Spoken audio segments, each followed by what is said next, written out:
on this episode of China Uncensored, China's Gestapo, the 610 office. Hi, welcome to China Uncensored. I'm your host, Chris Chappell. It's been a month of anniversaries for China. It's been 25 years since the Tiananmen Square massacre and 15 years since the creation of China's very own Gestapo.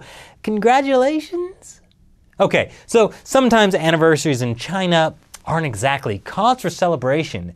In fact, some anniversaries can't even be called anniversaries. That's why they're known as sensitive dates.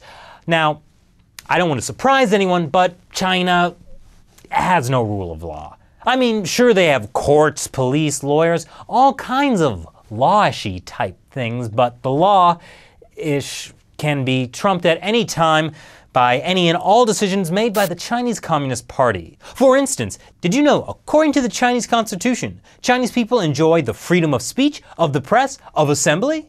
Ha! No, they don't.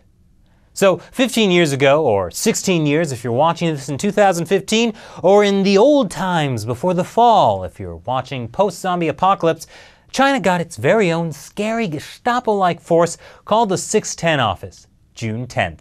Ah, clever. The 610 office is an extra-legal organization, and by extra-legal, I mean illegal, but that would just be according to that constitution or whatever, that operates at every level of Chinese society, but is more powerful than local authorities.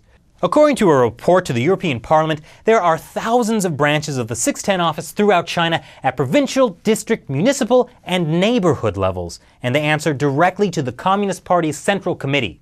That's right, this is a Communist Party organization, not a government organization, but it totally owns the government.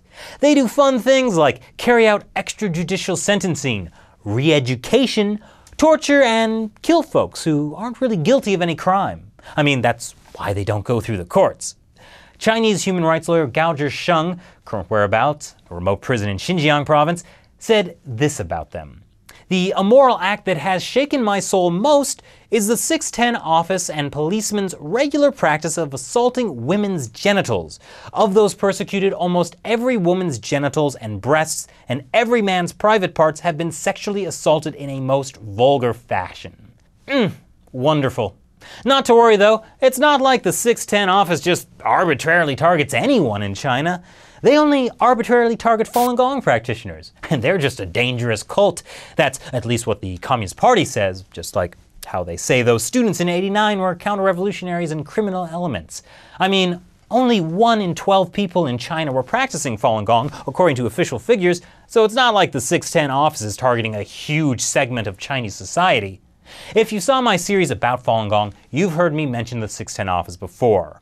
Although it was set up for the express purpose of targeting Falun Gong, then Chinese leader Jiang Zemin used that as a pretext, an excuse, to create this super powerful extra-legal entity that operated at every level of Chinese society and answered only to him or someone appointed by him.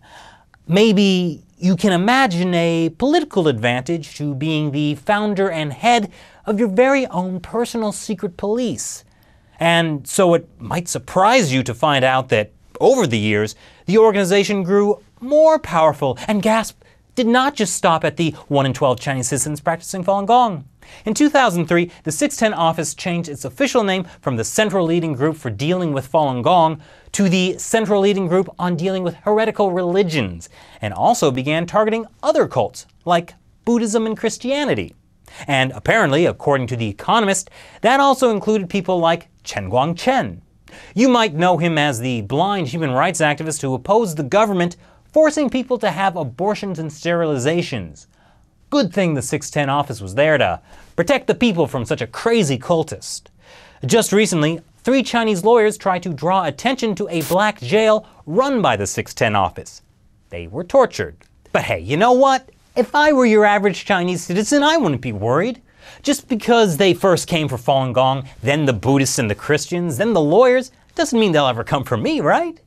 So happy birthday, 610 office. Hopefully you won't make it to your 16th. But since 15 is a big one, how about we have a little fun? Why don't you make your own birthday card to the 610 office? Send them to me on the China Uncensored Facebook page, and I'll choose the best ones and make an episode to show them off. Just, I don't want to get banned from Facebook or YouTube, so keep it within the bounds of good taste, okay? But tell you what, I'll create my very own Weibo page and post the winners there, and we'll see how long it takes before I get banned on Weibo. I'll give you 2 weeks. Deadline is Tuesday, June 24th. Let's make this a birthday the 610 office never forgets. Thanks for watching this episode of China Uncensored. Once again, I'm Chris Chappell. See you next time.